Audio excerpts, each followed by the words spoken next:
Morning, guys. New lake I've never been to before. Deep, clear. It's kind of a more of a canyon-style lake here. Highland reservoir, a lot of rocks.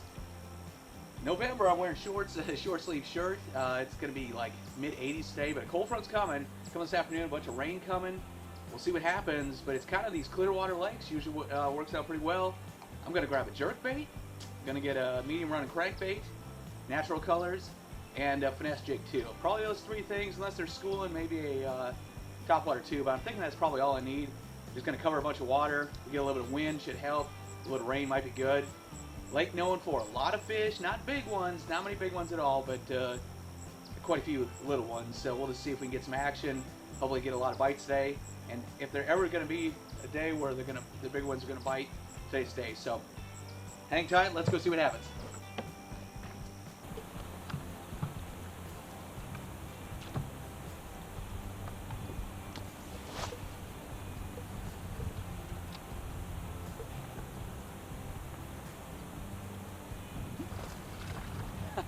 First cast.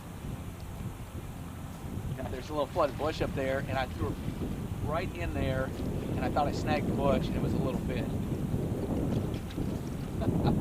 Told you this lake's known for a lot of little fish. They do get bigger than this, but they say it's bad luck to catch one on the first cast. I don't buy it. Give me one on the first cast, last cast, any cast, I'm good with it.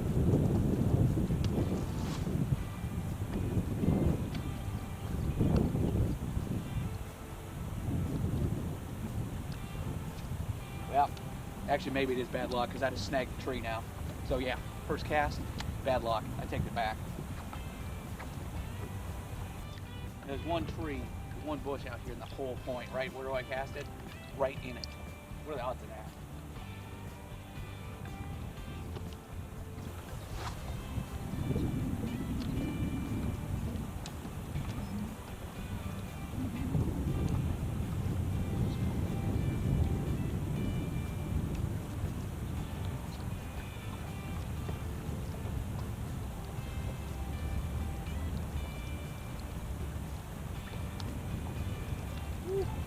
Oh, there's a school of stripers down here.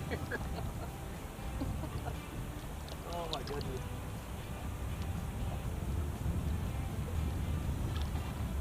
They say there's not big bass in here, but there's big stripers.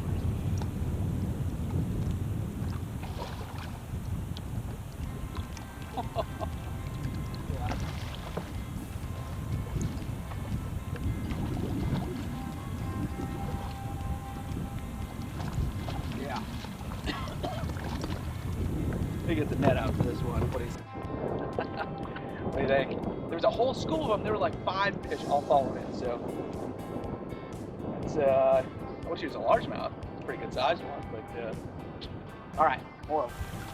Jerkbait's found a tree again already. So got the handy plug knocker.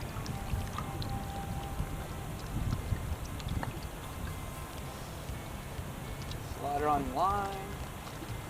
There's no rod handle. Just run it down.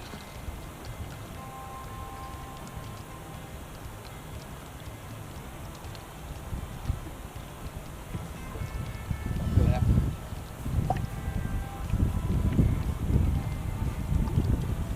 Get jerkbait back.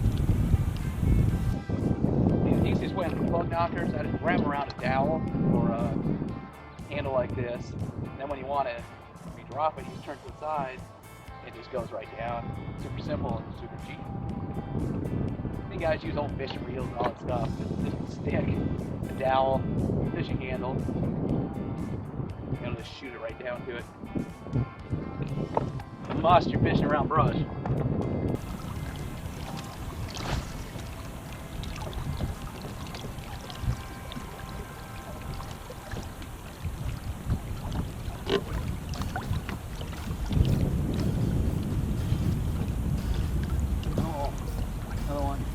Switch up to the crankbait.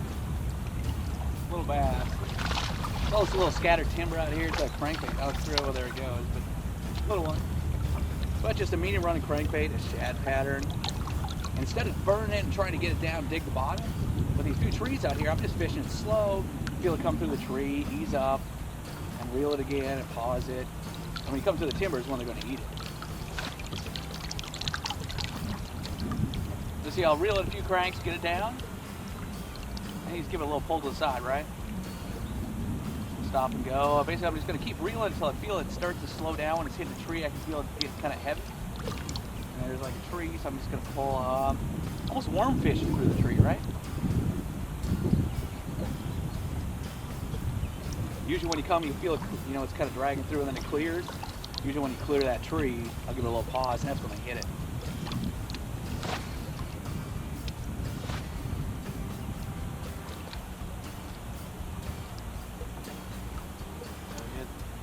We're off the tip of the point on the crankbait again. Boy, that little bit there. Spicy.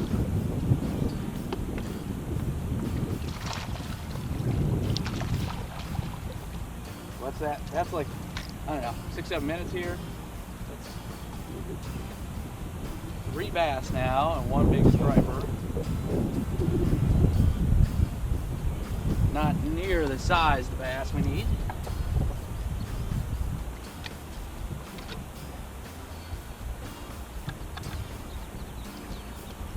Yeah, well, I caught a couple on the crankbait, a couple on jerkbait bites out there on suspended on the point, but those fish are about 10 feet down.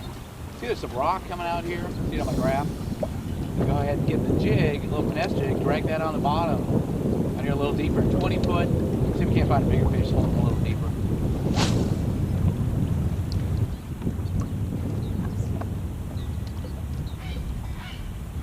And we're on the jig.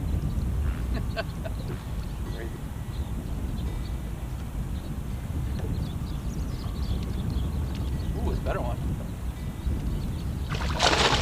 There we go. Keeper largemouth. Barely. 14 inches though. He made 14, I think. Well, actually not. Give me a big eye. Let's see here. Bet she's gonna be 13 1/4. 13 1/4, we'll see. No? Happy to be wrong. He is 14 1/8. So, lunker, keeper. There we go, another one. Down the end of the point, you know, those other ones are up shallower. I can see them on my Panoptic right there in front of me, about 20 feet in front.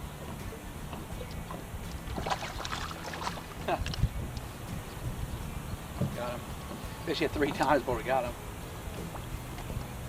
That's it. You know, we've gone about 100 yards from the ramp.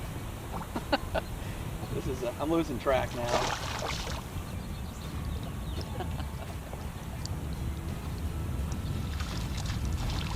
Yeah, every time I get shallow, I catch another one, small one, so I got to get out deeper. Ooh.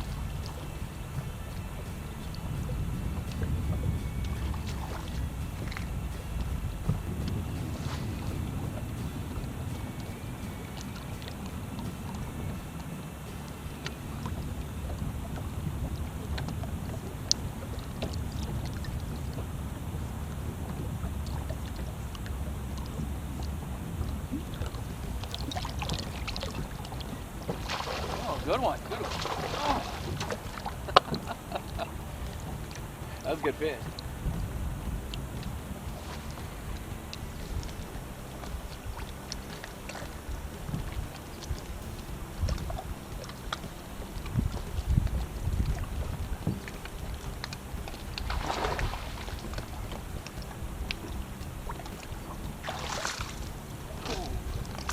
Good largemouth. Look how dark that one is. Good keeper. On a little bluff bank, just parallel. Alright, figured out on channel swing banks. Got a couple decent fish right there. Lost a big one on a point. Number of fish on the points. Other thing to check now, a bunch of boat docks here. So let's go run down a few boat docks. See if they're under there. Usually when the sun's out more, we'll find them under the docks. When it's cloudy like this, they'll kind of roam around. So instead of pitching up underneath there like I normally would, I'm gonna fan cast around it because it still relate to them. but the shade, when it's really bright and sunny, dries them down. So try the docks, and definitely know points and swings can work. So one of those days they're biting everywhere.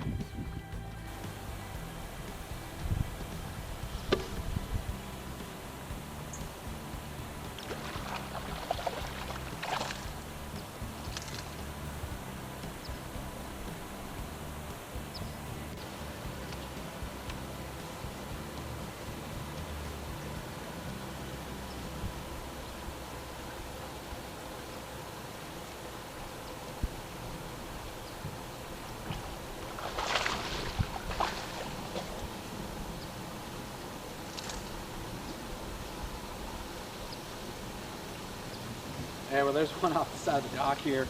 Like I said, when it's cloudy, a lot of times they get on the edge of these floats, they'll roam around. When it's overcast, like this, you know, they're more active. When it's sunny, they're gonna get up underneath the floats, and they'll skip a jig or a wacky worm or something under it. I don't know if you can see, but it's starting to rain, rain here now. Rumbling off in the distance, so this is what I least like to do, but it looks like I'm gonna get rained off, and this is, you hate it because these are the days where this clear water, like I said, fall or the spring, doesn't matter, on these highland reservoirs, clear water, when you get a day when you're going to get light drizzle is awesome. If you get a lot of wind is perfect too. If you get clouds, I mean, basically the darker, the grayer the day, the more wind, the more they're going to bite. It can be, if it's sunny and slick, I mean, it is tough as nails, but days like this, they bite. You've seen, we've only fished a little bit. I've been out here for not even an hour now. It's kind of crazy. And we cut them on points, on little bluff banks, like the steepest banks in the coves, and then on the side of the docks too. If it was sunnier, I would fish deeper on the points, and I'd get underneath these docks. But I mean, they're biting. I'm going to go ahead and try to wrap up here. I'll see you guys next time. Before the storms roll in, I'm going to try to get in a few more casts. But appreciate you hanging with me today. Check out me next time. We're going on another fishing adventure. See you guys.